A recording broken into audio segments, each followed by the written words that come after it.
since June 2021, the price of coffee has surged almost 16% nationwide. That's according to the Consumer Price Index. In addition to supply chain issues, one local coffee company says climate change is putting pressure on the coffee business. News 8 Now's Rob Romano has the details. Rob? Emily, at Wonder State Coffee in Viroqua, thousands of pounds of coffee beans are roasted per day.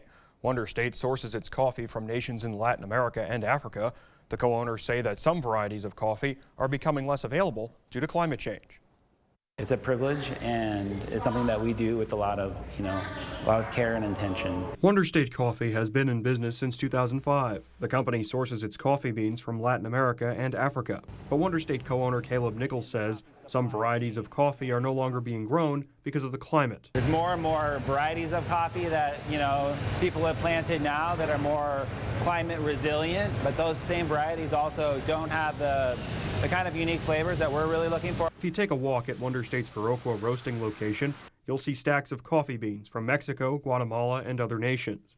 According to Nichols, two varieties of coffee in Colombia, Caturra and Bourbon, have become less common, but they used to dominate the coffee crop in that nation for hundreds of years. Those have been replaced over the course of the last 12 years with, I would say, the main wave of a fungus called Roya hitting Colombia in 2008. The Roya fungus that Nichols described refers to the Spanish word for rust. According to Conservation International, unpredictable rainfall and rising global temperatures fueled by climate change are causing coffee leaf rust to reproduce more quickly. And that's not the only issue impacting coffee companies like Wonder State. The cost of shipping that coffee to the U.S. has doubled in the last year.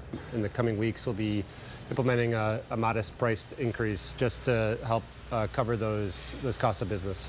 President and co-owner of Wonder State, TJ Samanchin, says amid supply chain issues, the company is expecting severe impact from climate change in the coming years. This is a 10 out of a scale of 1 to 10, where the supply of coffee is almost for sure going to be severely impacted by climate change.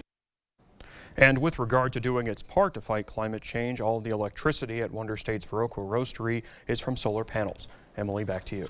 All right, thanks, Rob. In addition to making moves to go green, every year Wonder State Coffee donates 5% of its profits to community-based initiatives.